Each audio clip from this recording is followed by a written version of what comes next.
A Hola. ver, a Hilda, María Alicia, tanta gente.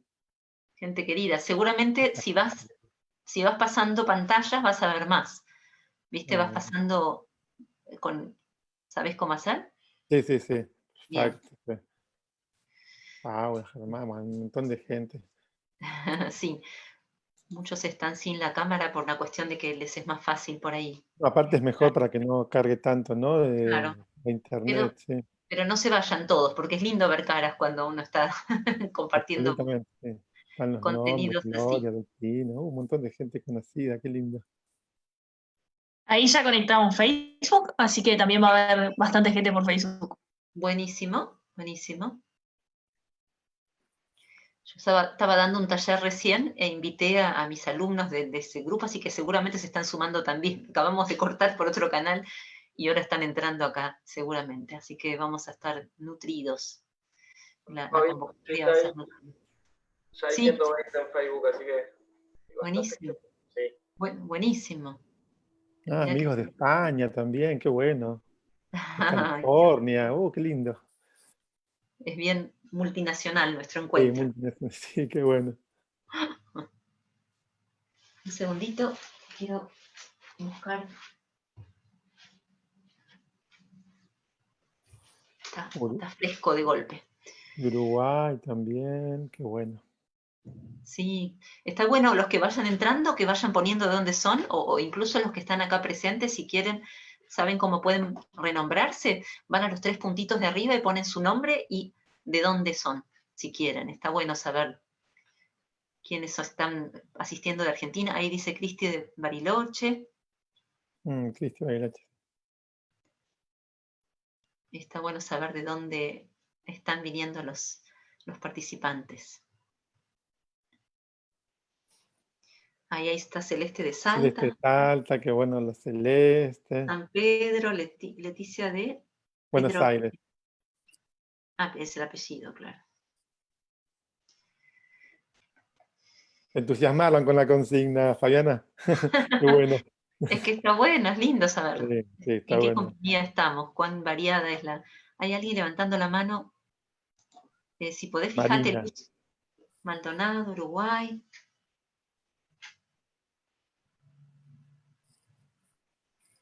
De Neuquén. De Wow. Bolsón, Alicia. Ah, Alicia de Bolsón, qué lindo. De De Santa Concordia, Concordia. Olivos. Germán de Olivos. Acá en Facebook nos saludan de Tucumán, de Colombia, de Zárate, Ujú, de Virginia. Córdoba, México, mucha gente desde México, Qué bueno. Ecuador.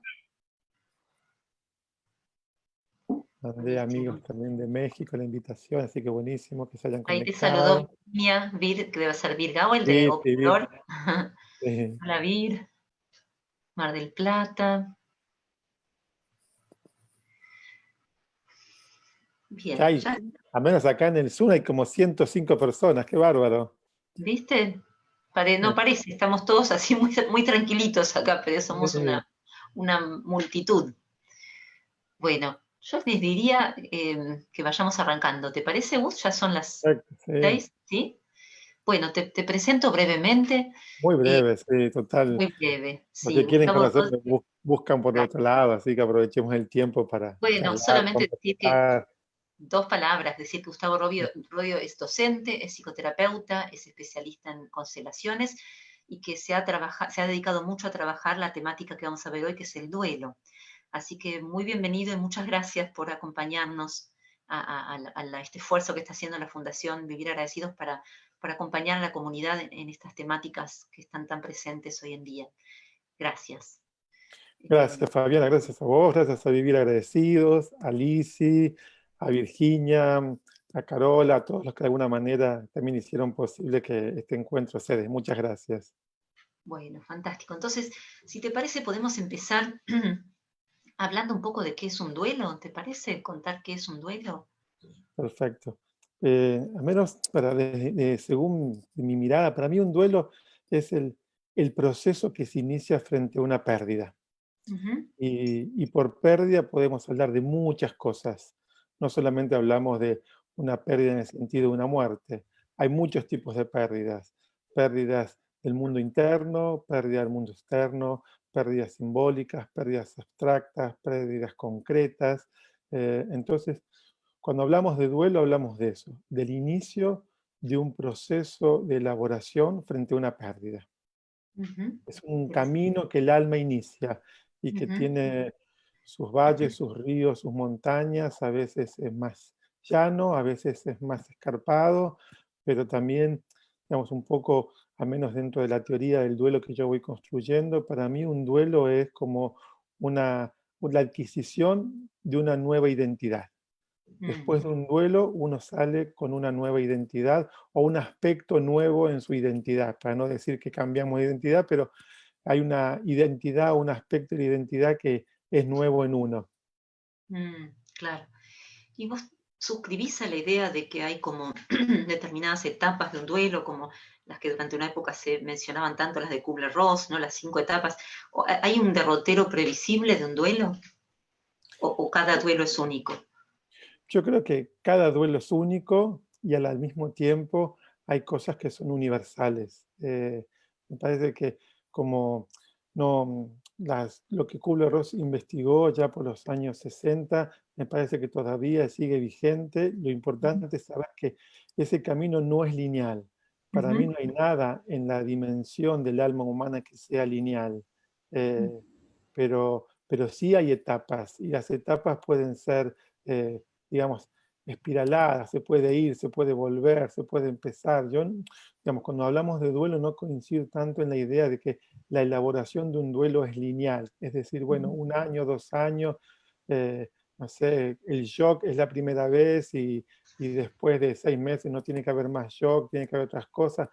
De esa manera no. Digamos, pero sí aparecen las reacciones, pero digamos, no pienso en el duelo como algo que en el tiempo el impacto del duelo, digamos, va reduciendo, sino que eso puede ser puede ir cambiando a lo largo del tiempo. Puedo sentir el mismo dolor a los 10 años de haber tenido una pérdida. Y eso no quiere decir que no elaboré el duelo. Muchas veces escucho cuando alguien tiene una reacción y dice, esta persona no elaboró el duelo.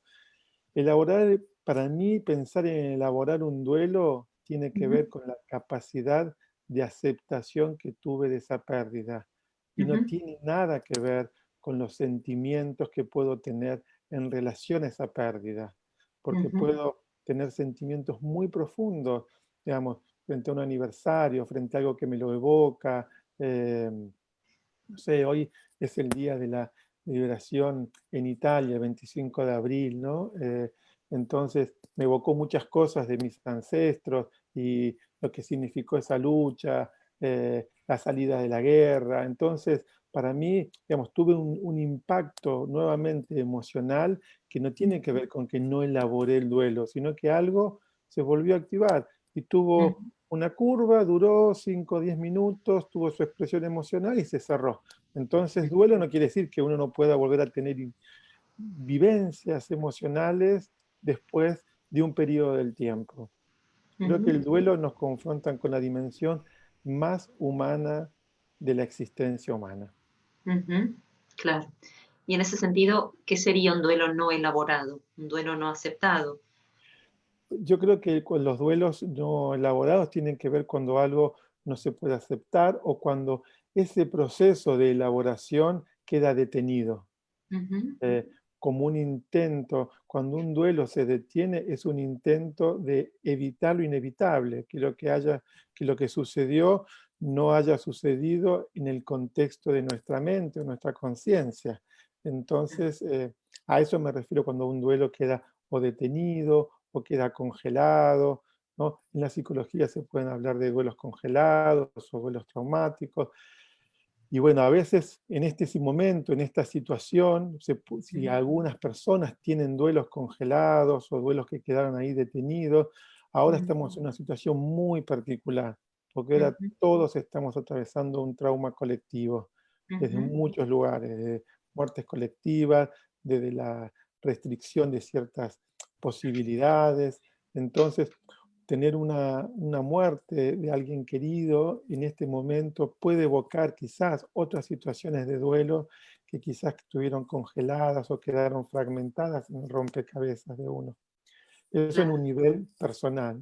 En el nivel Ujú. colectivo, digamos, creo que el otro día hablábamos, hablábamos sobre esta charla, que Ujú. en España o que en Italia hayan muerto en este periodo de mes y medio, 2 meses, 23.000, 24.000 personas, aunque si tomamos la dimensión del número de lo que eso significa, digamos que aunque no me esté pasando a mí directamente, ya sabemos que en la dimensión humana lo que le pasa a otro ser humano me pasa a mí, porque Ujú. todos formamos parte de la familia humana. Ujú. Entonces, en el trauma colectivo, todos estamos teniendo esa pérdida y lo que significa eso. Entonces, a veces podemos tener activaciones que son muy sutiles frente a esa sensación de pérdida y a Claro, veces no tan sutiles, a veces son muy contundentes. claro, claro. ¿Qué relación, más que qué relación, la pregunta sería, bueno, sí, un poco el vínculo del duelo y la tristeza, ¿no? Porque el duelo parecería abarcar más que una emoción, pero la tristeza ciertamente es una muy central. Creo que esto que decís es fundamental porque para mí la tristeza es una emoción que está muy ligada al sentimiento de haber perdido algo. Ujú. Me Ujú. parece que cuando la tristeza es casi una de esas emociones que cuando alguien está triste, siempre detrás de eso me pregunto, ¿qué habrá perdido esa persona? ¿De qué se habrá desapegado? Eh, ¿qué- de de qué se habrá desvinculado? Entonces la tristeza es como para mí el sentimiento primordial ligado al duelo. Eh, Después, cada persona, como sabemos, va a manifestar esa tristeza de diferentes maneras. Hay más Ujú. personas que pueden manifestar la tristeza a través de reacciones de miedo, otros Ujú. manifiestan las tristezas a través de reacciones de enojo, pero, pero para mí el duelo y tristeza es como si fueran como hermanas. Claro, claro.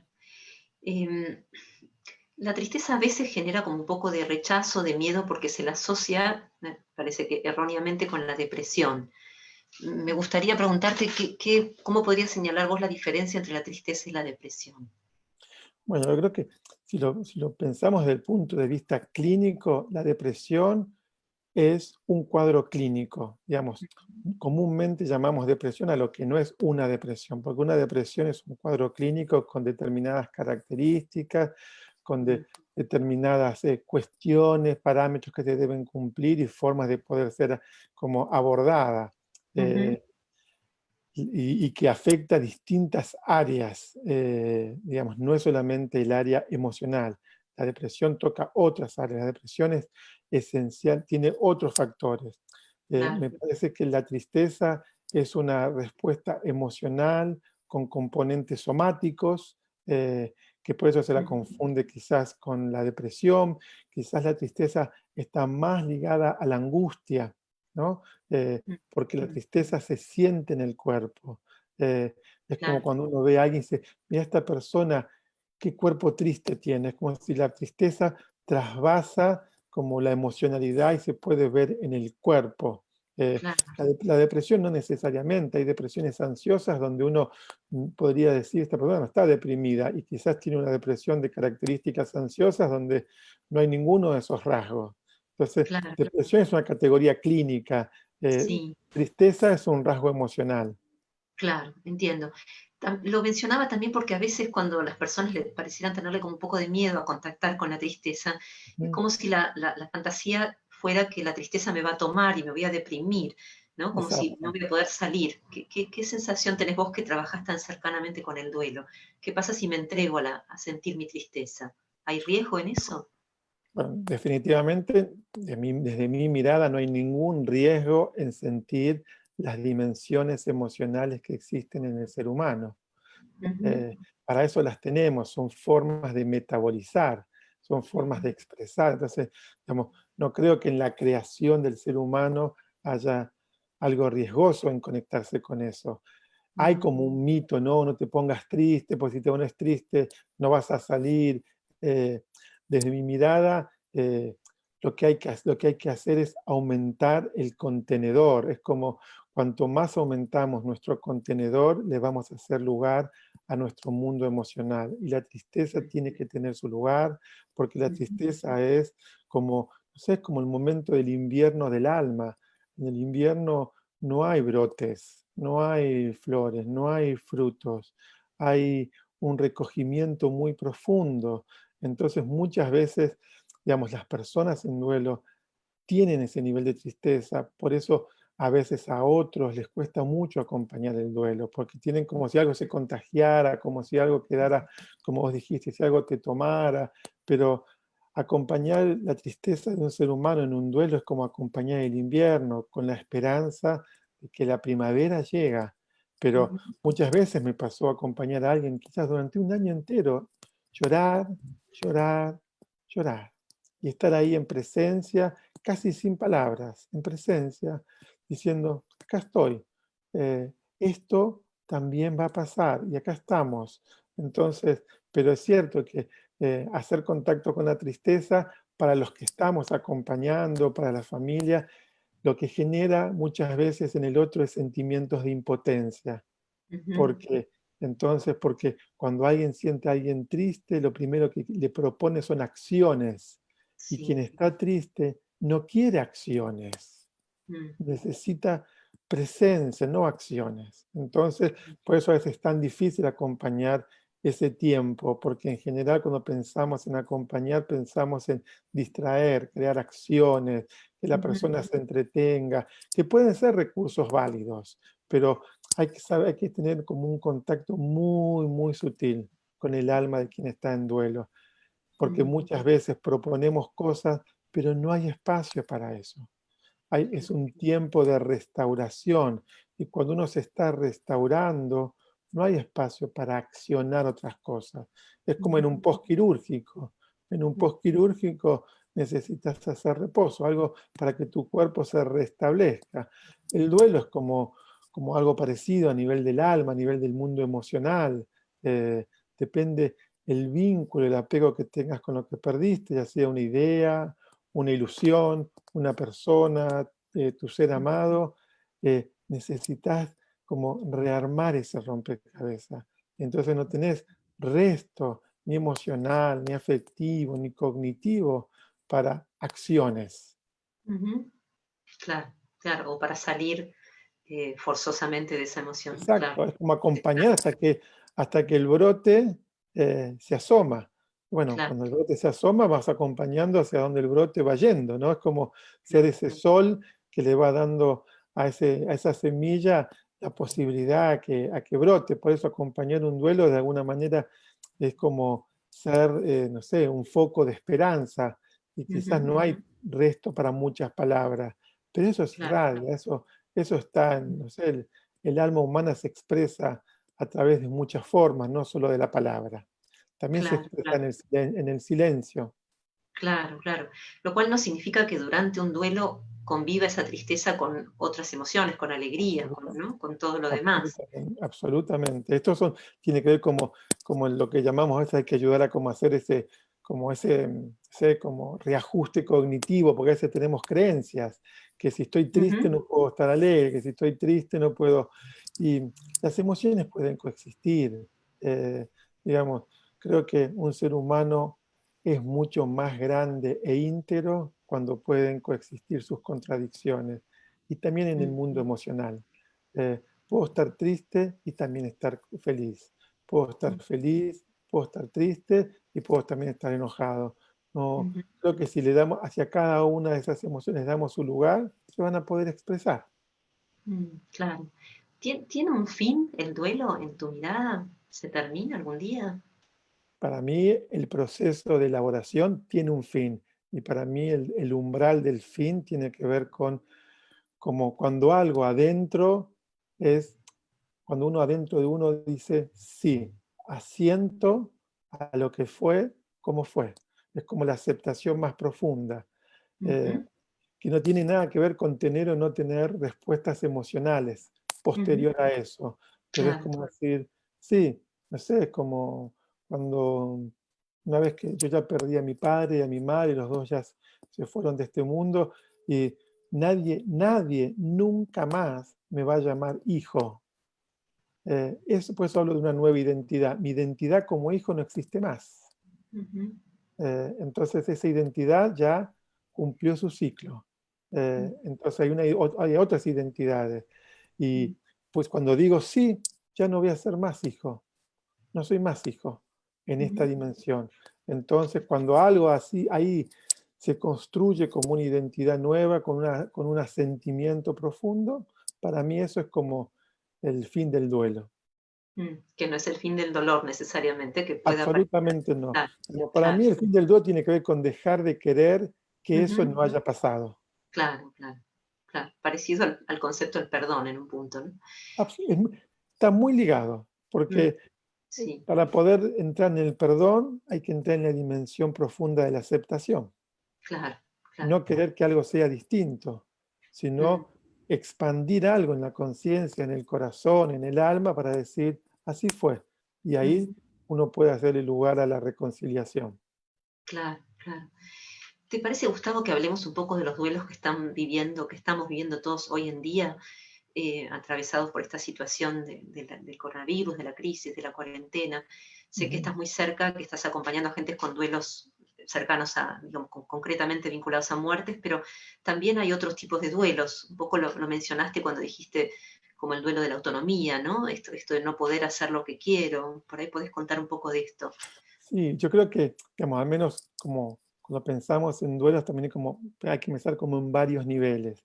Eh, yo creo que digamos, por un lado hubo una respuesta frente a esta situación del COVID y todo lo que significa, hubo una respuesta en Ujú, relación a por qué nos quedamos en casa. Digamos, ujú, nos quedamos en casa para cuidarnos y cuidar, pero también porque hay algo que es que tenemos respeto por la vida, no queremos morir. Eh, pero para eso, también, digamos, como respuesta, hablo como a nivel general. Por supuesto que sí, después hay millones de respuestas particulares. Digamos, ujú, lo particular no anula lo general, ni lo general anula lo particular. claro, Coexisten. Dentro de lo claro, general hay particularidades. Eh, ujú, entonces, el hecho de, por ejemplo, mantenernos en casa, muchos no poder trabajar, o no poder como desplegar sus capacidades, sean cuales fueran, eso es un duelo, porque es un ujú, duelo a no poder expresar lo que tenés, es un duelo porque no estás pudiendo conseguir tu sustento diario para tu vida cotidiana, para sostenerte o sostener tu familia, el no poder ir a dar un paseo, el duelo por la corporalidad, el no, digamos, hay millones de personas que viven solas. ujú, Que durante 40 o no sé cuántos días llevamos, 30 y tantos días, que ese cuerpo no haya sido tocado, mirado, sentido por otro cuerpo, ya sea compañeros de trabajo, amigos, lo que fuera. Entonces hay un duelo por la sensorialidad, por la corporalidad, por la afectividad, por ujú, el encuentro. Entonces, esos son como muchos niveles de duelo. Y a medida que va pasando el tiempo, eso va ujú, teniendo impacto, porque a menos lo que yo voy viendo y observando, a menos en la clínica, en mi trabajo, que hubo un primer momento como más reactivo, que es como cada uno responde, pero ahora empiezan a ver como todos empiezan como si, no sé, el propio GPS interno empieza a buscar cómo adaptarse a esta situación, porque ya no es una carrera corta de larga distancia y de alta velocidad. Ahora se está tornando en una maratón larga, que no sabemos de cuántos kilómetros, entonces todos nuestros sistemas corporales, emocionales, están buscando cómo autorregularse, porque para poder llegar a una maratón tenés que aprender a autorregular energía, fuerza, respiración. Ya estamos todos en una maratón. En esta maratón, en el mientras tanto que vamos perdiendo muchas cosas, también hay mucha gente que deja este mundo, que muere. Entonces hay características de esos duelos que son complejas, porque no claro, poder ver a la persona, no poder despedirte, no poder tener la posibilidad de un funeral, de que estén tus seres queridos. eh, los funerales tienen un sentido tan profundo porque es la manera de armar, como el sentido de la pertenencia, las conexiones con esa persona, quién fue, qué significó. Muchas veces, no sé, en muchas familias, al menos en mi familia, que vengo de una familia italiana, eh, digamos, los funerales era una manera también de cada vez conocer más cosas de las personas.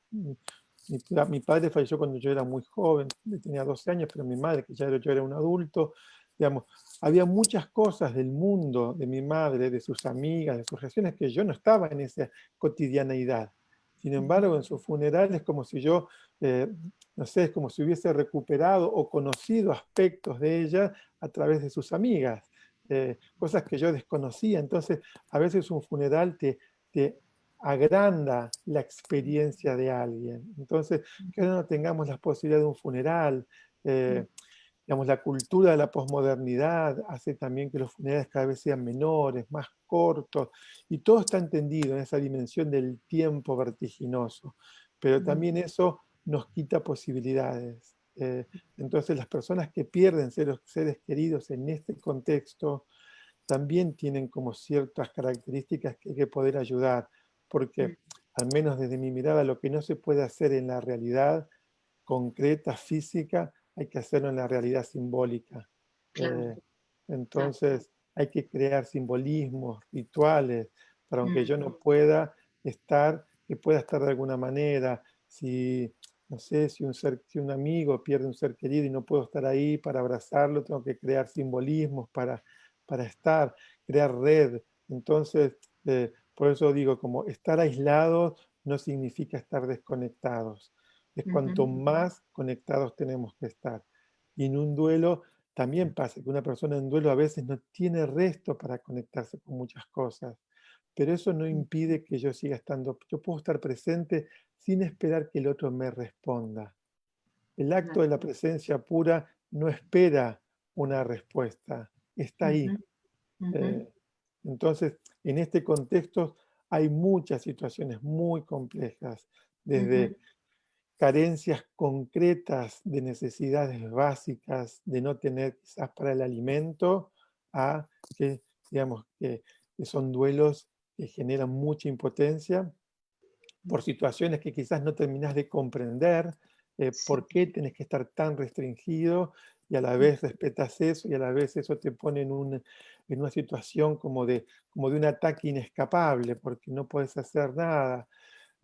Situaciones que pasan adentro de los hogares, ya estamos viendo la dificultad que van teniendo las familias que, con niños, lo difícil que es, el contexto cotidiano, las horas de estar como recluidos, y ya sabemos que no estamos ni presos, ni estamos privados de libertad, pero estamos confinados a contextos un poco estrechos, y eso también genera un proceso de adaptación. Como todos los duelos requieren un tiempo de asimilación, acomodación, adaptación.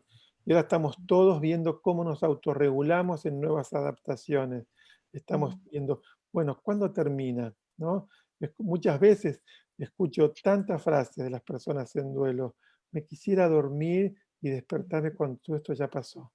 Es Claro. como la idea de que algo termine, como si ese proceso no tenga que ser tan consciente, porque en la conciencia duele, pero ya sabemos que de ese dolor nacen frutos, pero a veces es muy, muy intolerable ese dolor. Claro, claro. Eh, y hay que crear contextos para ayudar a eso, para aliviar ese dolor.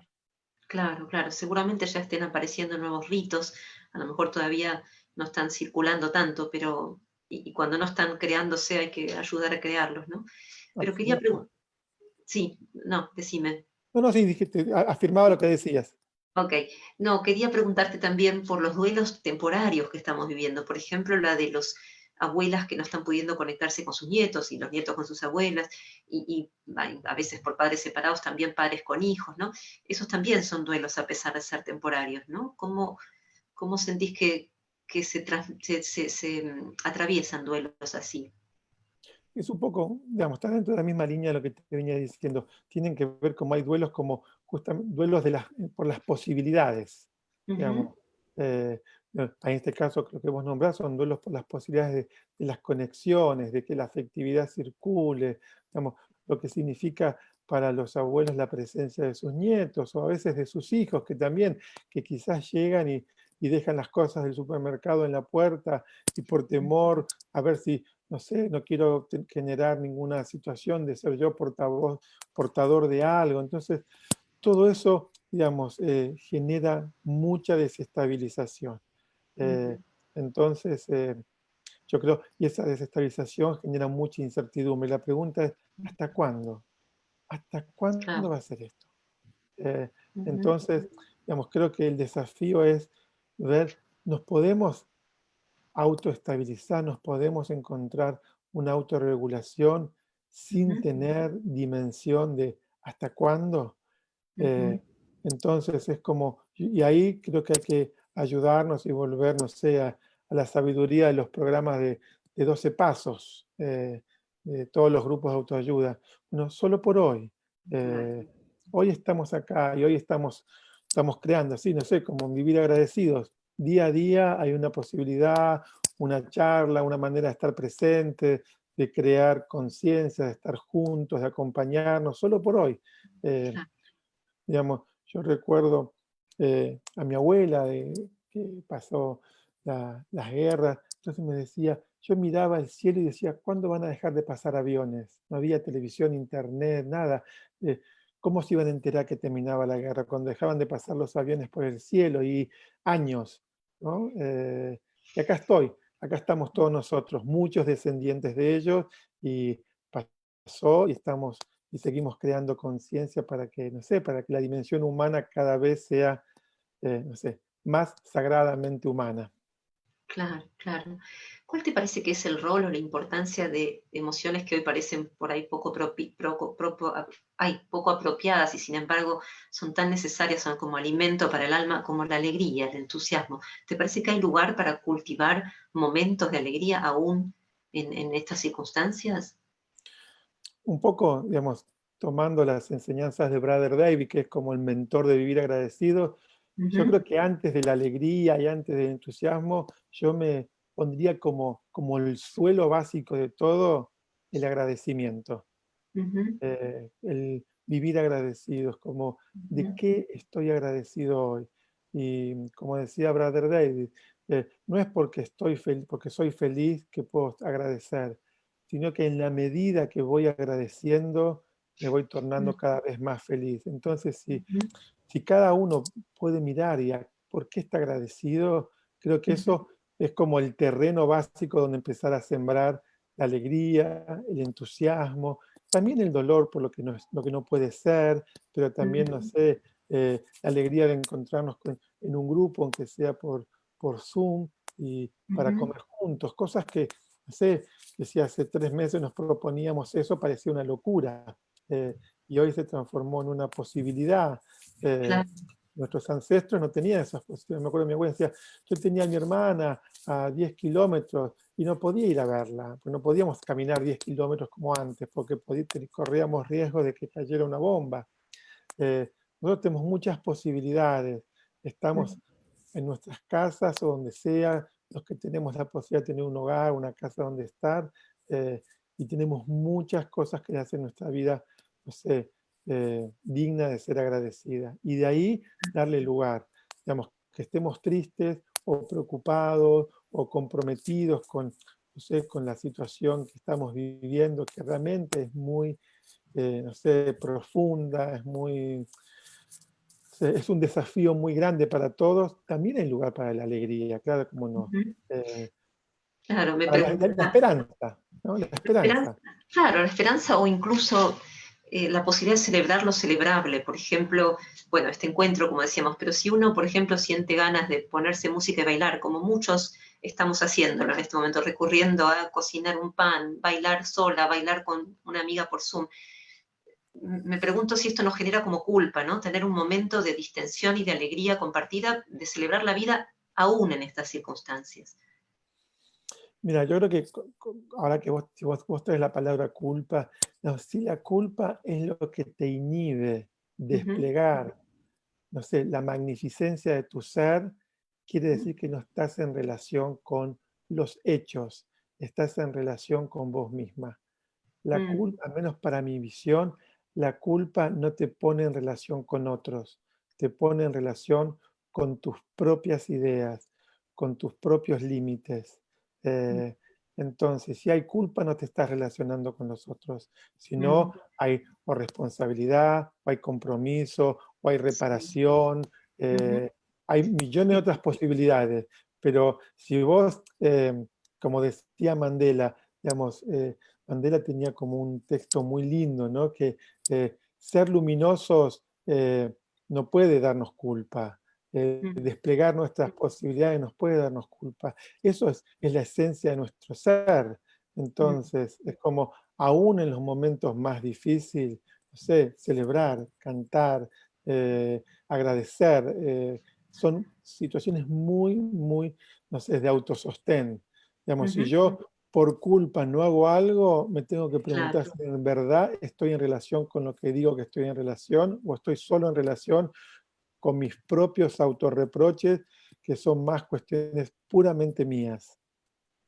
Claro, por lo menos la culpa disfuncional. También hay culpa funcional, ¿no? Cuando hay algo concreto, pero entiendo lo que decís, cuando es una culpa Sí, generalizada. pero quizás esa culpa funcional tiene que tornarse en otra cosa, porque ese sentimiento de culpa en todo caso será, no sé, hice algo que produjo un daño en Claro. algo, en alguien, en la naturaleza, en algún reino de la naturaleza, animal, mineral, no sé, vegetal, humano. Entonces, Sí, la culpa puede ser como, no sé, como un sensor de la conciencia que claro, puede decir, acá hice algo que afectó a alguien, entonces tengo que salir de eso y ir hacia la reparación. claro. ¿No? Hay una ética, ¿no? que se llama, Exacto. que es la ética del cuidado, que Ujú, es reconocer el daño, ujú, repararlo y crear las condiciones para que eso no suceda en el futuro. Pero que no claro. tiene nada que ver con quedarnos en la culpa. La culpa no repara. No, por supuesto, no. No, yo decía en el sentido de darle la dignidad a esta emoción, como todas emociones tienen un sentido, una inteligencia propia, pero entiendo que en Exacto. el contexto en el que estamos hablando, ¿no? Una culpa más general porque yo lo esté pasando bien un rato en medio de un momento de hecatombe. Y ahí me viene la frase de Campbell, de Joseph Campbell, que decía, debes participar gozosamente de los dolores del mundo, ¿no? Porque el mundo va a tener dolores siempre. Este es un momento de particular dificultad, pero nunca vamos a estar exentos. Em, en Perdón, relación a... Sí, Fabi, creo que en relación a eso, creo que lo importante es que, como te escucho y pienso en esto, como que, que el festejo no sea para disociarme del dolor, claro, ¿no? claro, Como esto claro. que decís de Campbell. eh, digamos, hay dolor y también puede haber festejo. Digamos, Ujú, que la celebración o la alegría no sea como un desconectarme, un decir, no me, como claro, transformarme en un indiferente, a eso me refiero. Digamos, que tengas un claro, momento de claro, felicidad no te hace un indiferente al dolor. claro, Te da claro. fuerza quizás para afrontar el dolor. Claro, y además es una expresión del alma, como decías, ¿no? El hecho de que uno siga acá, hoy amanecí, y por más que estoy encerrado y por más que estén pasando cosas duras, amanecí, ¿no? Y entonces hay una alegría inherente a eso, hay una taza de café, hay un sol que sale. Entonces, darle expresión a esa energía del alma, así como al asombro y así como, digo, las emociones cercanas al corazón, ¿no? Darles un lugar. Me parece que no, solamente me interesaba marcar que el duelo no impide que el estado de duelo como un poco general que estamos viviendo no impide que aparezcan también estas otras expresiones. Absolutamente. Se habla mucho hoy también de microduelos. Por ahí podríamos hablar algo de esto. De alguna manera los venís nombrando, ¿no? Los duelos que estamos viviendo hoy colectivamente y socialmente. Pero también hay duelos anticipatorios. A lo mejor también podríamos hablar de esto, ¿no? Esta sensación de cuál es el mundo que nos va a esperar del otro lado de esto. Mm. Quizás también estemos elaborando algo de esto. Bueno, sí, ese es como el gran misterio. Creo que, no sé, por un lado me siento, no sé, por un lado me siento como tan tocado por estar viviendo esta situación colectiva y por otro lado, como, no sé, como una oportunidad de ser parte de una generación que al menos atraviesa conscientemente este momento de la vida. O sea, yo no Ujú. pasé por las guerras que pasaron mis padres o mis abuelos, estoy pasando Mm, por este momento así como global. sí, Entonces, lo que, por un lado, siento que como, como hay algo que nos confronta, ¿no? y en ese estar confrontados, para mí lo primero es como detenernos. Para mí hay un momento donde tenemos que detenernos. Y en el detenernos aparece la incertidumbre. ¿Cuál va a ser el mundo que nos encontremos? Creo que yo no lo sé. Sé cuál es el mundo, cuál va a ser mi aporte para el mundo, que si sigo vivo sé lo que voy a seguir aportando a este mundo, que no es muy distinto de lo que vine aportando hasta ahora. Quizás algo a partir de esto se fue ampliando, algo fue creciendo. De hecho, estar acá con ustedes es como algo que creció en mi vida. Entonces, esta Claro. situación, digamos, por un lado trajo, qué sé yo, estar más restringido en algunas cosas y por otro lado más ampliado en otras. Entonces, sí, como la ilusión de cuál va a ser el mundo, claramente no lo sabemos, pero el futuro va a llegar, porque el futuro siempre llega. Y el futuro es la posibilidad de restablecer algo. Entonces, hoy estamos creando ese futuro. Creo que lo más importante es no esperar que eso llegue, sino saber que lo estamos construyendo. Claro. Y no sé, los microduelos pueden ser desde, no sé, que tu hijo de 5 años no tenga su cumpleaños con sus amiguitos. O que, Las o que graduaciones, ¿no? Sí, las La- graduaciones, eh, o que nació un sobrino y no podemos ir a verlo y tenerlos en brazos, o nació un nieto y solamente lo veo por una cámara, ¿no? Entonces, pero todo lo que sucede, digamos, claramente debe tener un sentido. Hay un plan que yo no lo puedo abarcar en mi conciencia humana, pero, no sé, pienso que todos los seres que nacen en este contexto, no sé, donde la afectividad va a estar solamente limitada a su padre o a su madre, tendrá un sentido que quizás lo comprenderemos dentro de 30 años, no sé si yo estaré, pero no sé, nada es sin un sentido, todo tiene un mapa, aunque yo no lo conozca.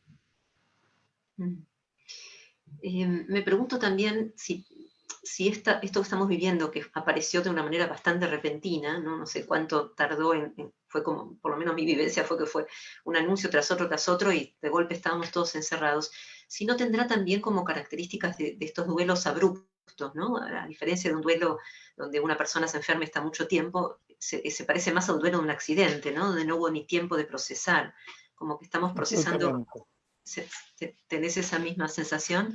Sí, yo creo que vos antes nombraste el tema de los duelos anticipatorios. Cuando uno, por Ujú, ejemplo, acompaña un proceso de una enfermedad de alguien, uno va ujú, teniendo duelos anticipatorios, porque ya dijimos, el duelo no es solo por la muerte. Pero si yo acompaño a alguien que está enfermo, no sé, esa persona llegó un momento que no se levantó más de la cama, entonces mm, la persona tiene un duelo porque ya no tiene posibilidad de levantarse, y yo tengo un duelo porque ya con esa persona hay cosas que ya no puedo hacer. Entonces esos son duelos anticipatorios.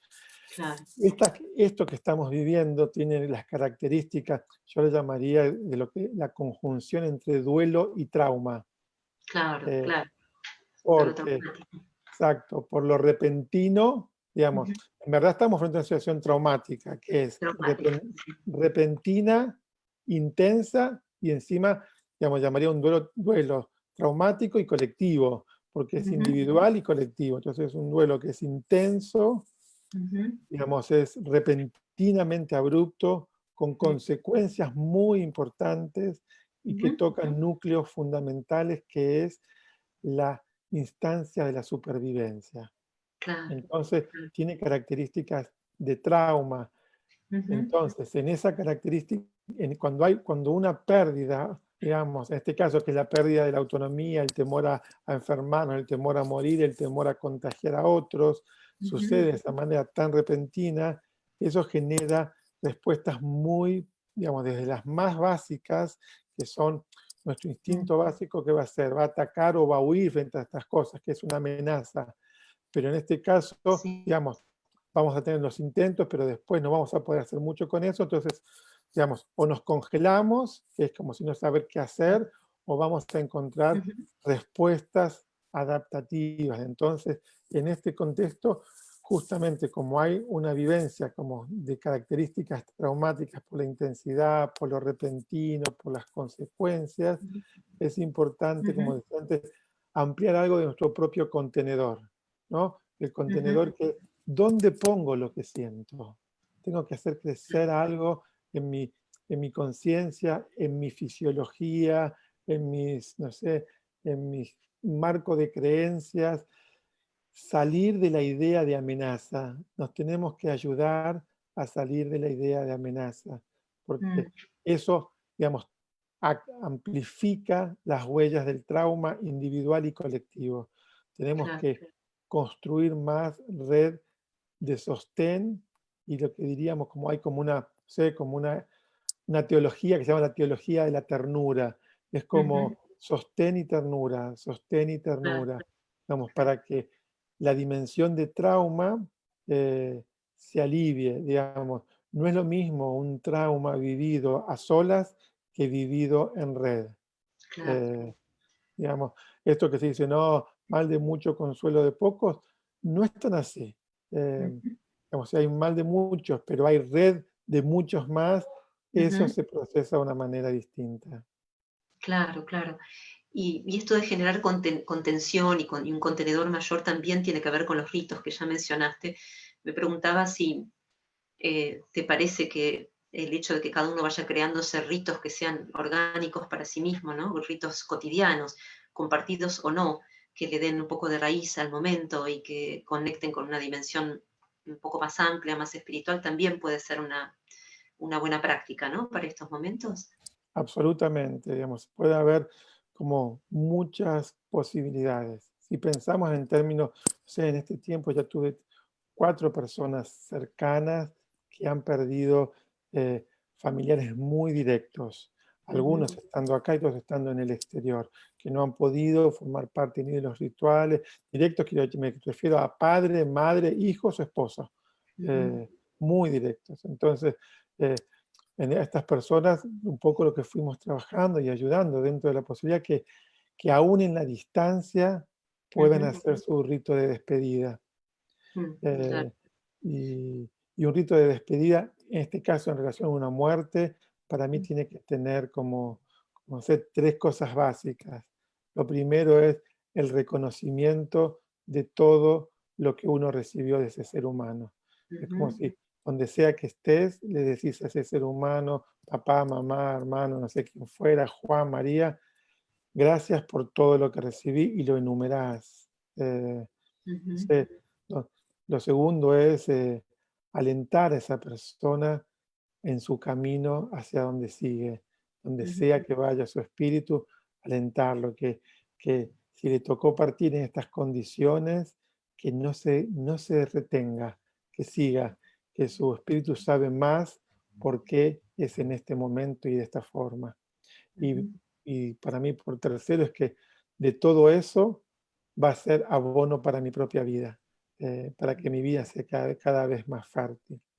Entonces, estos son como ritos que, donde sea que esté, si tengo que despedir a alguien, después poder hacer algo así. Después cada uno le sumará lo que esté dentro de sus creencias, sus cosmovisiones, sus religiones, sus propios rituales, ya será o leer un texto sagrado, o encender sus velas, o ofrendar flores, pero estos son parte de las situaciones. Después, ¿qué pasa con los niños en la distancia, ¿no? Entonces, para mí, en lo que yo, en la formación, a todas las personas que formo en duelo, los niños tienen que formar parte de esos rituales. A los niños hay que decirles que alguien se murió, hay que usar la palabra muerte como primera instancia. Después puedo cambiar la palabra, después le puedo agregar otras cosas, puedo decir lo que esté en mi cosmovisión, pero la palabra muerte es importante. Porque para nosotros humanos, muerte significa que nuestra dimensión humana terminó y que ninguna de las necesidades básicas humanas las tenemos más. Porque si a los niños no les decimos esto, después muchos niños, me pasó muchas veces, dicen, bueno, pero ahora va a tener hambre, ¿quién le va a dar de comer? ¿Dónde está? ¿Dónde lo dejan? Y cuando llueve, ¿qué va a pasar? Se va a mojar. Entonces, también ayuda a los niños en esto. Hay muchas cosas para hacer en relación a los niños y y los duelos, ¿no? Ujú. Esto como en el término como más grande de lo que estábamos hablando. Claro, claro. Pero también incluso en quienes no están en esto todavía, no han tenido que lidiar con una muerte en forma directa, en relación a los otros duelos que hablábamos, los duelos de la distancia, también se pueden generar ritos que ayuden a que un chico que no está viendo a su abuela se siga vinculando, ¿no? Y así, que tengamos también un orden que le vaya alojando la angustia en estos días, cada uno. Exacto. En ese caso, que serían como los duelos por las vinculaciones, por las presencias, y las otras personas están, yo creo que lo que hay que, digamos, quizás, digamos, ¿qué hace un rito? Un ritual. Un ritual une como algo invisible con algo visible. Son Claro. como puentes entre Ujú. dimensiones. Entonces, Ujú. así como yo puedo tener, no sé, hay ritos que tienen que ver con hábitos y ritos que Ujú. tienen que ver con unir dimensiones. Entonces, que no tiene nada que ver con los rituales obsesivos, ¿eh? Digamos, para que no Sí, se generen confusiones. sí, Eh, sí. pero si yo, digamos, yo puedo tener como un hábito, ¿no? Que sería en Sí, este caso de, no sé, decir, bueno, voy a llamar todos los días a estas personas que sé que están solas, claro. eh, que sé que mi presencia les puede hacer una diferencia, que un nieto le pueda mandar, no sé, un dibujo, si no quiere hablar, no quiere llamar, pero puede mandar un dibujo, puede, no sé, Ujú. algo. Creo que lo que en estos duelos cotidianos que no tienen que ver con muerte, sino con situaciones, lo que Sí, hay que crear es lazos para que algo continúe de la claro. manera que hoy es posible. Ujú. Eh, Ujú. Vos, yo, hemos tenido situaciones de amistad por carta. Sabemos lo que era mandar una carta Ujú. y esperar que vuelva la respuesta. Y eso nos Ujú. mantenía unidos. Claro, La claro. distancia no hacía eh, que no tengamos presencia. Ujú. Yo tenía un entusiasmo cada vez que yo mandaba una carta porque sabía que, no sé, en un tiempo, 1, 2, 3 meses, depende de dónde era, de quién era, venía y cuando llegaba la carta, esas de vía aérea, que eran Ujú. con papelito muy finito para escribir, no sé. Entonces, Ujú. hacer ritos de presencia son muy importantes. Yo tengo Claro, claro. amigas y amigos que cotidianamente nos enviamos cosas, todos los Ujú. días algo, no sé, una foto, una flor, una palabra. Ujú. Nos visitamos Claro. con gestos de Ujú. ternura. Por eso Claro. hablaba antes de la revolución de la ternura. Eso Sí. alivia la Ujú. desesperación. Claro, claro. Y también incluso ritos anticipatorios, ¿no? Por ejemplo, decirle al chiquito cómo vamos a ir a comer, qué vamos a hacer cuando esto se termine, ¿no? Como un poco como en la idea del principito que anticipadamente disfrutaba de lo que va a venir. Se me Ujú. ocurre que también es un rito que puede servir.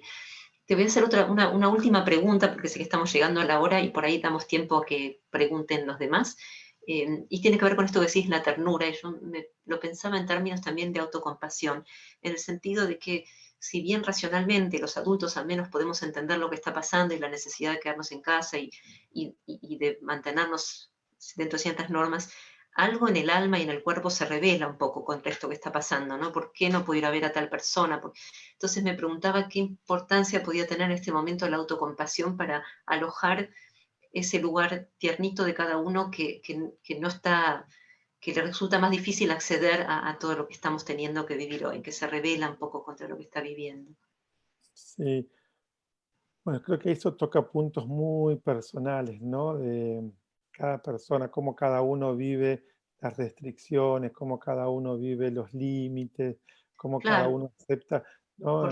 Eso es tan personal, ¿no? Es sí, como, sí, totalmente. Pero un amigo me decía con estas palabras ayer que una persona sumamente racional. Me decía, yo racionalmente entiendo todo lo que está pasando, pero hay otra parte, pues está solo, ¿no? En aislamiento solo. Me decía, siento como una corriente de enojo por debajo. Entonces ujú, yo lo que me preguntaba al escucharlo es, ¿qué necesidad en este momento de autocompasión para albergar las emociones difíciles que están por debajo, ¿no? Porque uno puede ser muy racional y hacer todo lo que hay que hacer, pero hay un montón de emociones que están fluyendo y pidiendo ser recibidas. No, me parecía que la autocompasión también era un ingrediente necesario de este momento. absolu- absolutamente. Creo que con todas esas emociones, yo creo que lo primero frente a las emociones yo las puedo tomar como visitantes que golpean la puerta de mi casa. Y Ujú. a todas les tengo que abrir la puerta. Y lo que tengo que hacer con ellas es, no sé, sentarme y entrar en relación. Y si debajo hay enojo, tengo que entrar en relación con ese enojo. Y como enseñó un gran terapeuta en argentino, Norberto Levi, ¿no? Entrar en diálogo con esa emoción. ¿No? Él habló tanto de la sabiduría de las emociones. Entonces, bueno, hay enojo, entro en relación con eso. Y ahí pregunto, ¿qué hay también debajo de ese enojo? ¿Qué necesita ese enojo? Y como vos decís, la autocompasión, quizás yo la llamo ternura, otros tengan otros nombres. Ya sabemos que las palabras a veces ayudan a unir y a veces separan, ¿no? Es como, pero si cada uno puede ir más allá de, como del significado de las palabras, ir como a la esencia, a la vibración, creo que lo que estamos hablando es que frente a cualquier visitante de emociones que venga dentro nuestro, es tener una relación, no sé, amorosa, compasiva, tierna, digamos, de acogida. Claro, Eh, claro. y ahí vamos a encontrar cuál va a ser el mejor gesto, la mejor actitud frente a eso. Y creo que frente a todo lo que nos pasa a cada uno, digamos, cuando a mí a veces me preguntan, no sé, ¿cómo estás? No sé, como un péndulo, a veces me muevo más veloz, a veces más lento, en un arco iris de sensaciones, a veces de calma, a veces de inquietud, pero siempre digo, bueno, a eso le quiero hacer espacio, porque Claro. si le hago espacio, si amplío mi contenedor, lo voy a poder relacionar. Entonces, la autocompasión, la ternura, la calidez, el diálogo, no sé, el nombre que cada uno sienta afín, creo que es importante. Totalmente de acuerdo con eso que decís. Bueno, muchísimas gracias, Gustavo. La verdad que es sumamente interesante todo lo que estás contando, es muy claro. Me gustaría ver si por ahí hay preguntas, o mejor dicho, invitarlos a que hagan las preguntas que hayan estado apareciendo durante la escucha. Acá estoy mirando un poco Los eh, chats hay millones de cosas, de un gente montón que de linda. cosas, sí. Sí. Ana dice, ¿la aceptación y la tristeza también conviven o cuando hay aceptación se diluye la tristeza? Es una pregunta. ¿La aceptación y la tristeza también conviven o cuando hay aceptación se diluye la tristeza? Pregunta. No, para mí, digamos, es como, la aceptación es como, es como un gran umbral. Y en ese umbral pueden atravesarlo, pueden, no sé, habitar muchas emociones. También la tristeza. Eh, digamos, para mí la aceptación es como lo que decía antes, como darle acogida a las cosas. eh, y no querer que cambien solo por mi voluntad. Se irán transformando en la medida de su proceso, porque todo tiene un comienzo, un desarrollo y un final. Todo en la vida tiene un comienzo, un desarrollo y un final. Hasta mi propia vida tiene eso. Claro. Entonces también una emoción va a tener un inicio, un desarrollo y un final, excepto que yo me obstine en quedarme fijado en un punto. Y aunque me obstine, igual también lo va a tener. Claro, claro. No va a haber forma de que no lo tenga. Acá te están haciendo unos comentarios hermosos, me gustaría leerte. Acá dice, soy Diego Subiate, clarísimo lo que planteas, es de mucha iluminación, tiene la fuerza de Diego, los... amigo, querido, compañero de la facultad, que estudiamos Mira, juntos de la tantos años, fuerza gracias. de lo simple y lo profundo. Si alguno tiene alguna pregunta, este es el momento de levantar la mano. Pueden levantar la mano virtual o física. Bueno, física no, porque no los vamos a ver. La mano virtual. Y Acá Germán nos pregunta cómo elaborar los duelos que quedaron congelados hace mucho tiempo. Bueno, Germán, ¿cómo estás? Yo creo que lo primero es que si un duelo quedó congelado es porque nuestro sistema emocional, psíquico, como lo querramos llamar, hizo eso porque no tenía otras posibilidades. Entonces, lo primero es saber que si yo de alguna manera congelé un duelo es porque no tenía otros recursos. Entonces, ahí es como la mirada autocompasiva, tierna, amorosa frente a eso. ¿Cómo descongelarlos? Lo primero es, en cuanto entro en relación que algo quedó congelado, empieza a descongelarse. Porque esa mirada, es decir, es como si yo le dijera a esa parte que me viene a visitar, quedaste tanto tiempo ahí, ahora ahora tengo otros recursos, ahora puedo mirarte, pasó tiempo, ahora vamos juntos, vamos que ahora es posible, ¿no? Es como para un niño elaborar algo puede quedar ahí, pero después hay otros recursos. Entonces, muchas veces el congelamiento tiene que ver con que no hay como suficientes recursos. Entonces, el sistema nuestro cuerpo es inteligente, congela algo porque no tiene cómo hacerlo. Lo importante es que cuando eso aparece, acompañar porque hay otros recursos. Espero, Germán, te haya sido clara un poco la idea. Clarísimo. Clarísimo digo yo. Supongo que Fernández debe decir lo mismo. Acá pregunta Cristi, qué lindo y que claro, tengo una nieta de 4 años que muestra enojo con el lugar donde está, que no lo siente como su hogar y siente que el virus tiene la culpa. ¿Cómo la puedo ayudar desde lejos? A ver, ¿cómo, perdón? Dice, tengo una nieta de 4 años que muestra enojo con el lugar donde está, que no lo siente como su hogar y siente que el virus tiene la culpa. ¿Cómo la puedo ayudar desde lejos? Que construya cuentos, que construya historias, que se pelee con el virus, que haga, que le dé cuentos donde ese enojo se pueda expresar. Está muy bien, ¿cómo no va a sentir enojo? Está perfecto. Y que le ayude a expresar su enojo. Es una niña de 4 años, que debe estar privada de cosas. Entiendo que está privada de su lugar, que está en otro lugar. Entonces, para un niño está bien que le ponga la culpa a otra cosa que está afuera. Todavía la posibilidad simbólica de internalizar ciertas cosas todavía no está en su proceso psíquico. Así que acompañarla en su estado evolutivo. Claro, y quiero sumar, si me permitís, Gustavo, Cristi, hay un cuento que en la sección de prácticas del sitio de Vivir Agradecidos, viviragradecidos.org, en el sección de prácticas, estamos justo por subir un cuento escrito para acompañar a los chicos en este momento, y que justamente hace esto que dice Gustavo, pone un poco jocoso, lúdicamente al virus afuera y todos los humanos luchando contra el virus. Por ahí les sirve, ¿sí? También avisamos cuándo lo vamos a subir, seguramente mañana ya va a estar. A ver si hay alguna otra pregunta más. Técnicas, acá pregunta Marinés, algunas técnicas de autocompasión. ¿Querés responder, Gustavo? Técnica. Yo creo que cualquier práctica, digamos, cuando hablamos de autocompasión, estamos bastante como orientados a un tipo de práctica meditativa que está bastante ligada como al budismo, al menos desde mi conocimiento. Entonces, al menos las prácticas que yo aprendí, una práctica muy que está en el budismo, que la enseñó cuando estuvo acá Dalai Lama, pero cualquier persona que practica budismo la puede o lee en cualquier, no sé, página, que es la del Toglen, que es no sé, inhalar la dificultad, el dolor, lo que como quieras llamar del mundo, pasarlo por tu corazón y devolverlo transformado.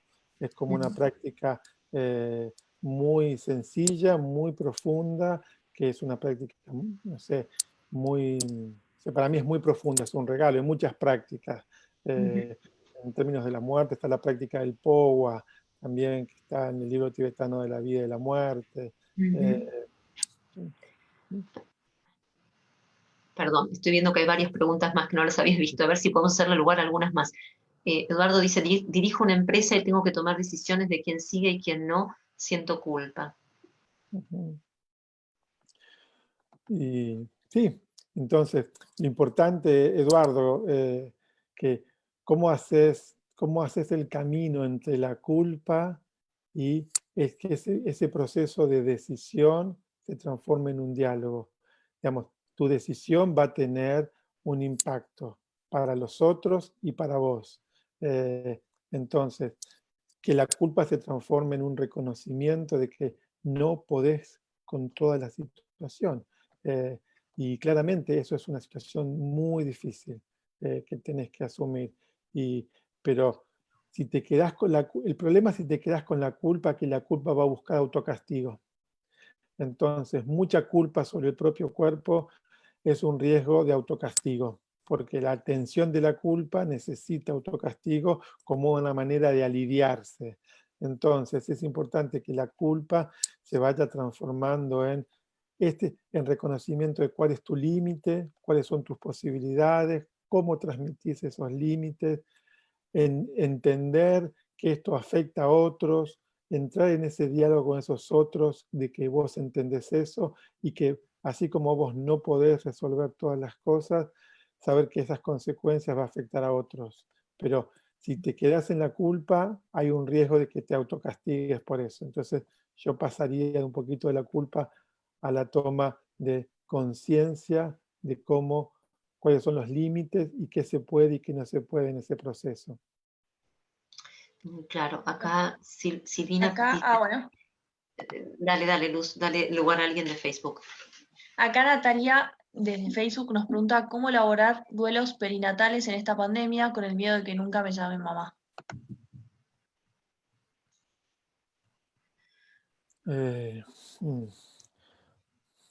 ¿Por qué lo pondrían como, bueno, los duelos perinatales tienen como muchas, entran en una categoría compleja que no es el duelo por lo que se tiene o lo que se tuvo y se perdió, sino que es el duelo por la posibilidad, por lo que podría haber sido. Entonces, sería como es una cuestión más compleja de categorías de duelo, pero creo que justamente eso que decís es como un lugar como tan, no sé, tan delicado del alma, porque si estás en un duelo perinatal, en este contexto, donde el sostén afectivo de la red está distante, lo más esencial es que te des tiempo, porque no sabemos hacia dónde la vida te va a llevar, pero en el duelo perinatal hay un duelo por las posibilidades, por lo que podría haber sido,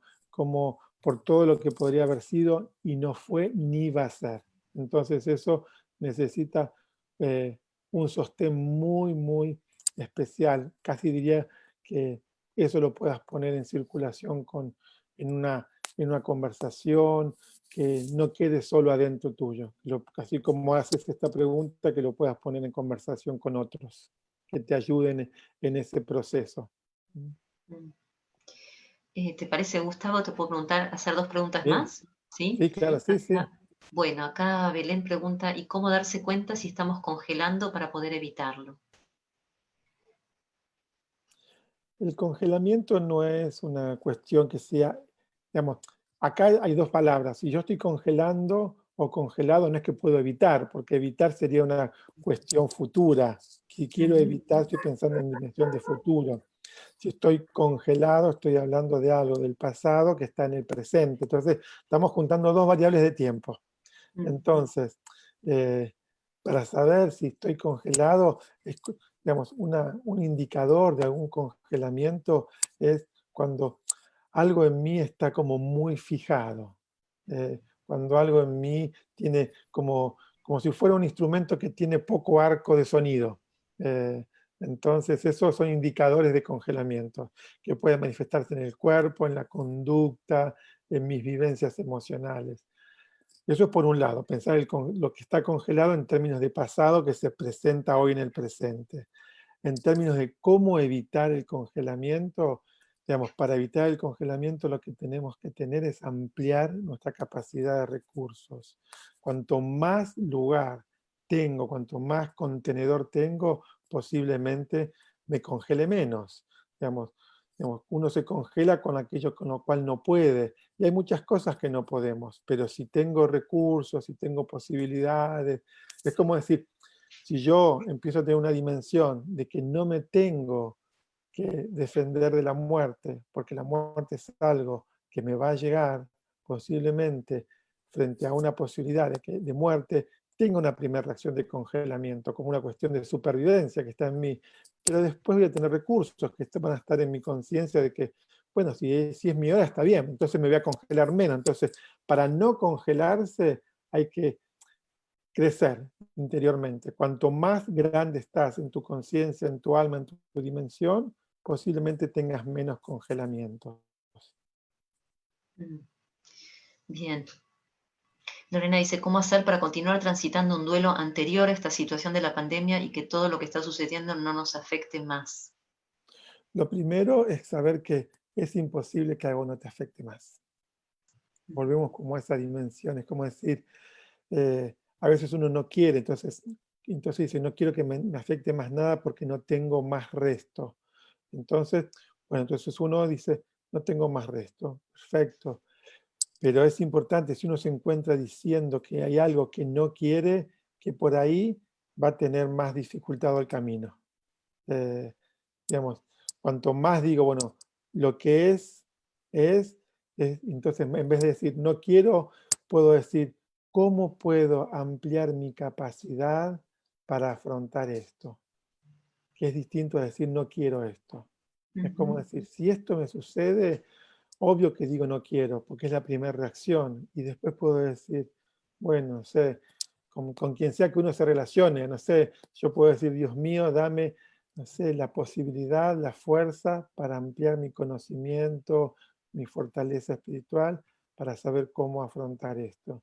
Entonces ya no es que no quiero, sino pido asistencia para relacionarme con lo que me pasa y poder afrontarlo, que es diferente a decir no quiero esto. Ujú. Mm. Bien, y Silvina dice, en medio de mi duelo, la tristeza y la angustia ocupan todos los espacios y no me permiten darle lugar ni siquiera a la sonrisa. Es no es una pregunta, es compartir un Sí, es un punto. testimonio. Mm. Sí, pero me parece que en algún punto debe estar como preguntándote qué hace con eso, ¿no? Y si podés, abrazar la tristeza.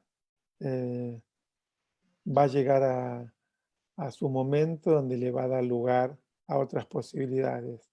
Y hay que ver si esas otras posibilidades no suceden porque la tristeza inunda todo o porque en tu mundo de creencias o ideas quizás no le estás dando lugar. No lo sé, porque no sé cómo es tu mundo, pero eh, si es la tristeza, eh, entra en relación con esa tristeza eh, y, y decirle a la tristeza que entre las lágrimas te permita esbozar una sonrisa.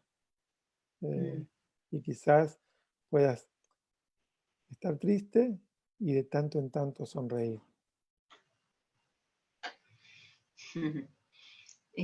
Hermoso. Acá pregunta Gloria, ¿cómo llevar adelante un duelo de una persona que se quitó la vida? Lo primero, es como si casi es como una repetición de las mismas cosas, porque cuando estamos hablando de las pérdidas. Eh, Cuando alguien se quita la vida, siempre eso nos lleva a una confrontación de muchas cosas, ¿no? Entonces, si lo primero que puedo hacer frente a eso es decir, respeto tu destino, respeto tu decisión, eso es el primer paso para que el duelo pueda iniciar hacia un lugar. Si me opongo, si me enojo, que todo eso va a pasar, me voy a poner, me voy a enojar, me voy a pasar todo eso, pero todo eso es como una fase, pero para que el duelo pueda pasar de fases, tengo que llegar al momento donde diga, respeto tu decisión, respeto tu destino, lo siento porque no pudo ser de otra manera, y respeto. Entonces, eso ya es como genera una dinámica distinta, y de ahí empezaría. Y acá Andrea pregunta, ¿qué pasa cuando los niños ven a su familiar fallecido todo el tiempo en casa? Quiere decir que lo ven como si fueran, como si se presenta, lo ven como una visión espiritual. A eso, no sé qué, digamos, la pregunta es, si es un familiar Supongo. fallecido, imagino que lo verán en una visión espiritual. Me imagino que sí, a menos que Andreas quieras clarificar, yo entiendo Ahí eso. dice, si es que lo ve, si un niño ve a su familiar fallecido en una visión espiritual y no está dentro de un contexto que al niño o a la niña lo desestabilice o le genere una disociación cognitiva, yo lo ayudaría a que entre en contacto, que le pregunte qué quiere, si le quiere decir algo, para qué se presenta, eh, si tiene un mensaje, para qué está acá, que entre en relación. Digamos, si no está en un cuadro de desorganización psíquica eso, me parece que las manifestaciones del mundo espiritual pueden ser de las más diversas, y si un niño se le presenta a su abuelo, su abuela, su mamá, su hermano, que no fuera fallecido, ayudaría a que no se asuste y que entre en relación. Ver qué Claro, sucede con eso. claro, claro, claro.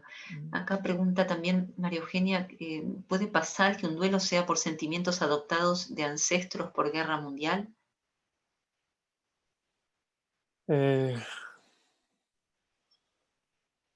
A ver, estoy tratando de entender hacia dónde va esa pregunta.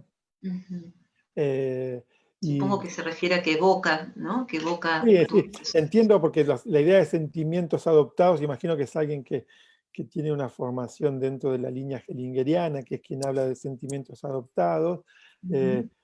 Digamos, claramente uno puede tener sentimientos adoptados o sentimientos por identificación o sentimientos de transferencias de un otro que pasó por esas cosas. Y claramente eso pueden como activar esos duelos que están en nuestra memoria, digamos, transgeneracional, sí, claramente. Si te parece una última, no quiero abusar de ti y de tu energía. Acá pregunta alguien, cuando uno se esfuerza por estar bien y no hay lugar para otras emociones, en el contexto de una enfermedad, y solo se está bien y no hay espacio para otra emoción, creo que es aceptación de su enfermedad. Debe querer decir que es no aceptar su enfermedad. Es así, ¿no? Está como preguntándote si eso es lo que significa que Digamos, alguien... es difícil responder una pregunta así sin tener como más contexto, pero lo que creo que frente a este comentario de esta persona, lo importante es saber que todo está en movimiento. Y lo que yo no sé, que trabajo y trabajé tantos años en cuidados paliativos, acompañando a las personas en fin de vida, muchas veces hubieron cosas que no pasaron, y quizás pasaron el último minuto antes de dejar esta vida. Entonces, uno nunca sabe. Quizás lo que hoy no es, quizás es mañana. Lo importante es estar ahí presentes, abiertos, con el corazón disponible, y quizás lo que hoy no se acepta, mañana se acepta. Y quizás lo que parece que no se acepta, se está aceptando de una manera que es invisible. O sea, la dimensión humana, el alma humana es insondable. Solo podemos ver una partecita. Hermoso. Bueno, Gustavo, yo quiero agradecerte un montonazo el tiempo que nos dedicamos. Nos dedicaste, hay muchas preguntas más, o algunas preguntas más, pero no quiero cansarte demasiado. Así que voy a agradecerte en nombre de todos, sobre todo de Vivir Agradecidos, pero de todos los presentes que de hecho te están agradeciendo de mil maneras. Después te mandamos el chat para que los puedas leer, porque Bueno, gracias. son cosas preciosas. Si nos permitís un minutito, me gustaría compartir de parte de Vivir Agradecidos. Sí, perdón. claro. Bueno, primero hagamos esto que tenías, y después, antes que cierres, quería leer algo de Brother David en relación a esta hora, a la hora de la víspera. Pero por favor, Primero, ¿seguro? Sí, primero hagamos eso, que es como esa, y después terminamos con esto, ¿sí? Dale, perfecto, buenísimo, gracias. A ver, Luz, ponenos ahí Esta es una pequeña invitación, es muy breve, pero tiene que ver con lo que estamos hablando, porque como notamos un fenómeno que es esta especie de clima a veces un poco hostil por causa del miedo que hay en las calles, donde no estamos vinculándonos como podríamos, aún guardando las distancias necesarias, podríamos vincularnos y armar esa trama y esa red que decía Gustavo, que es lo único que en este momento nos va a ayudar a todos a salir de esto más o menos sanos y quizás un poco más sabios, ¿no? Entonces, como para volver a restaurar esa red, a pesar del miedo, estamos creando esta campaña que se llama Contagia tu sonrisa o Compartir tu sonrisa. El apoyo es pedirles que suban, mejor dicho, a sus Instagram o a su Facebook la foto de su sonrisa con la etiqueta, con el hashtag, mejor dicho, con el hashtag yo te veo, y con la etiqueta de Vivir Agradecidos, para que nosotros podamos recoger todas esas sonrisas y después difundirlas y hacer acciones con eso. Pero esto es una apoyatura para recordarnos a todos que cuando nos encontremos por la calle nos registremos, nos extendamos una mirada, un saludo amistoso, amoroso, y nos volvamos a sentir como parte de una gran comunidad que somos. Gracias, gracias Luz. Ahora sí volvemos, Gustavo. Gracias. Y también podemos sonreír a través de los ojos, ¿no? Aunque tengamos nuestra tapaboca, a través de nuestra mirada podemos sonreír, y eso es importante. Tal cual. Y abrí un libro de Brother David, que bueno, que supongo que estará en Vivir Agradecidos, que es la música del silencio, ¿sí? Que es un libro que a mí me encanta, como mapa, como inspiración, más allá de las creencias de cada uno, ¿no? Y habla en relación a la víspera, que es esta hora, la hora del ocaso. Y dice, vísperas es la hora que convoca la paz interior, que es la reconciliación de las contradicciones que hay dentro de nosotros y a nuestro alrededor. En el libro de las horas, Rilke tiene un bello poema donde habla de alguien que hace las paces entre las muchas contradicciones de su vida. El poema desafía la traducción, pero lo transcribiría así. Quien reúne todas las contradicciones de su vida en una sola, hace de ellas, agradecido, un símbolo único. Expulsa de su palacio a los ruidosos y se torna festivo de una manera nueva. Entonces, vos, refiriéndose a Dios, lo hace de invitado y le da la bienvenida en las amables horas del crepúsculo, y así te abrís a un diálogo profundo con Él en las horas de la víspera. Hermoso, gracias. Y qué apropiado para este momento y para este cierre. Bueno, alguien levantó la mano, pero me parece que ya estamos, a ver, no sé si es para hacer una pregunta. 1:20, hicimos buenísimo, ¿no? Un montón. Sí. Bueno, pido disculpas, no sé por qué habrán levantado la mano, pero me parece que vamos a cerrar acá porque ya es un montón lo que nos diste, es valiosísimo. Gracias. Gracias a ustedes. Un placer enorme. Bueno, y seguimos acompañándonos todos en este momento. Nos saludamos. Si querés, quédate un segundito que vamos a desmutear a todos para que te puedan saludar y vos podés ir viendo las caritas de todos, que no las viste. ¿Sí? Así que si quieren saludar y desmutearse y ponerse cámara. Hola, Gustavo. Hola, Gustavo. Hola, Diego. Gracias. Gracias. Gracias. Bueno. Gracias, Bárbaro. Gustavo. Hola, Fabi. Te quiero, Gustavo. Gracias. Total. Gracias, Gustavo. Gustavo. Chao, Gustavo, gracias. 25. Amores todos. Gracias. Juancho, Lau. Gracias. 28. Muchas gracias. Gracias.